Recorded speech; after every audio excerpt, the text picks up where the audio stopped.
What am I hearing? God have mercy upon us. Hi, what am I hearing? They tell me that you have already said this place. My compound. How can I say your compound now? It's not possible, Papa. How can I say your compound? Calm down. Not for you. No, Papa, you know, for how long now you have been telling me I should go and make money. I should go and hustle. I should go and be like my others, you know. And that is what I'm doing now. Like this is what this compound today. I'm not happy with it again. That is why I just hustle now. This person where it is my business partner. You understand me? Yeah, so now I want to renovate everywhere for you and every place go do okay now. Everywhere we do okay. That is what I'm doing now. That's your business partner. Yes, now yes. Hey, Papa, my son. God, I know someone there you go make them. I know that you will make them. I've already made it already. Hey, but I don't need to pay. My son. I don't make money already. My son. The person you are seeing here now, you are seeing rich man. I know that you are millionaire. You are seeing rich man. I know that you make it. Now. Papa?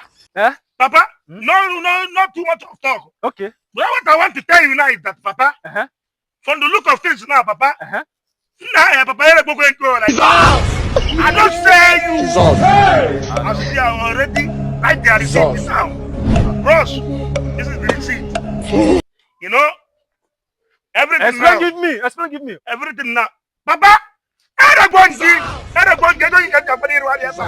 don't say you like this. So, bros, I see this is the receipt of my father. This man has go for wasting property for me. So no need me keeping this man in this house. God have mercy upon you. Understand? So carry this man now. Now your papa now is no longer my father. I don't have anything to do with this man again. Abomination. Thank you. Nothing concern me. If anything where you want to use and do it. Anyhow where you want to can do. Now your property now is not my own property again. One leg. Very nice. I know for neck here. By itself. I know. Me let go. With those boys now. With those boys now.